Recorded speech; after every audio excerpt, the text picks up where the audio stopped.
আমি না অফিসে গিয়ে শান্তি পাই, না বাসায় এসে শান্তি পাই। তোমাদের কথা অনুযায়ী আমার না পার্কে থাকা উচিত। আমরা যদি তোকে মানুষ করতে পারি, মুগ্ধকে মানুষ করতে পারবো না কেন? অবশ্যই পারবো। তোর চেয়ে মুগ্ধ তাড়াতাড়ি মানুষ হবে। তার মানে কি বলতে চাইছো? আমি মানুষ হইনি? তোর মা তো সে কথা বলেনি, বলেছে আগে ছেলেপিলেকে মানুষ করতে অনেক সময় লাগতো, এখন তাড়াতাড়ি মানুষ হয়ে যায়। তুই আজই নীলাককে সাসপেন্ড করে, এটা বাবা হিসেবে তোকে আমি অর্ডার দিচ্ছি, যা। সেটা আমি পারবো না বাবা, আমি জুলির বিরুদ্ধে কোনো কিছু করতে পারবো না। দেখো বাবা, মা, আমাদের একটা ভবিষ্যৎ আছে, যা কিছু করতে হবে আমাদের ভবিষ্যতের কথা চিন্তা করেই করতে হবে।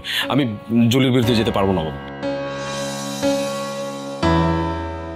তাই বলে মুগ্ধ মার খাবে? হ্যাঁ, কথা না শুনলে তো মার খেতেই হবে। দেখো, তোমরা এই ব্যাপারটাকে এখানে শেষ করে দাও। আমি চাইবো এখানে একদম ফুল স্টপ করো। আমি তোমাদের কোনো কথা শুনতে চাই না। আচ্ছা, তোমাদের তো বলাই হয়েছে যে এখন থেকে নীলাই হচ্ছে মানে মুগ্ধ সব গাইড, মানে জুলির পরে সবকিছু দেখাশোনা করবে নীলাই। মানে তারপরও কেন তোমাদের তাকে নিয়ে কথা বলতে হবে? কেন মানে? তুই বলতে পারবি কোনোদিন তোর গায়ে আমার হাত তুলেছি? পারবি বলতে?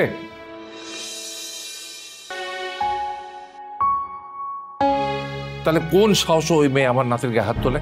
মা, মানে খামোখা তো বাবাকে বলে তোমার খেপে দেওয়ার কোনো দরকার ছিল না। মানে ব্যাপারটা তো নিজের মাঝে রাখলেও পারত।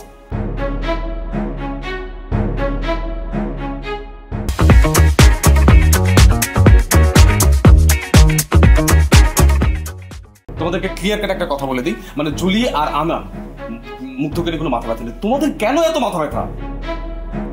কেন? কারণ মুগ্ধ আমাদের বংশের প্রদীপ, সে আমার রক্ত, সে আমার দাদু ভাই, সে আমার কলজার টুকরা। আর কিছু জানতে চাস? আমি বয়স্ক মানুষ বলে কোনো কথা বলিনি, না হলে তো আমি ওকে চড়িয়ে দিতাম। আচ্ছা, আমাকে একটা কথা বলবে?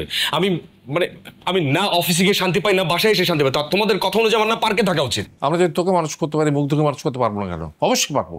তোর চেয়ে মুগ্ধ তাড়াতাড়ি মানুষ হবে। তার মানে কি বলতে চাইছো? আমি মানুষ হইনি? তোর মা তো সে কথা বলেনি, বলেছে আগে ছেলেপিলেকে মানুষ করতে অনেক সময় লাগতো, এখন তাড়াতাড়ি মানুষ হয়ে যায়। তুই আজই নীলাককে সাসপেন্ড করে, এটা বাবা হিসেবে তোকে আমি অর্ডার দিচ্ছি, যা। সেটা আমি পারবো না বাবা, আমি জুলির বিরুদ্ধে কোনো কিছু করতে পারবো না। দেখো বাবা, মা, আমাদের একটা ভবিষ্যৎ আছে, যা কিছু করতে হবে আমাদের ভবিষ্যতের কথা চিন্তা করেই করতে হবে। আমি জুলির বিরুদ্ধে যেতে পারবো না বাবা।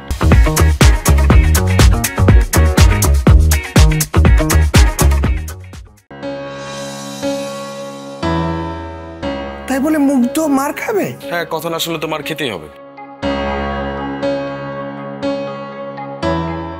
দেখো, তোমরা এই ব্যাপারটাকে এখানে শেষ করে দাও। আমি চাইবো এখানে একদম ফুল স্টপ করো।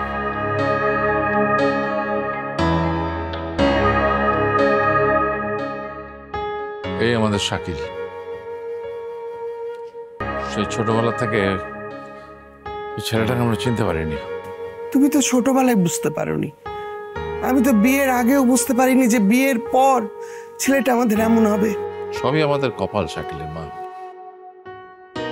ওই নাতিটার অনেক কষ্ট হবে বুঝতে পারছি, উপরে উপরে শুধু মার খাবে, আর আমরা অকর্মার মতো শুধু চেয়ে চেয়ে থাকবো। এই হচ্ছে জীবন, কোথাও বিচার পাবো না আমরা, কখনো বিচার পাবো না।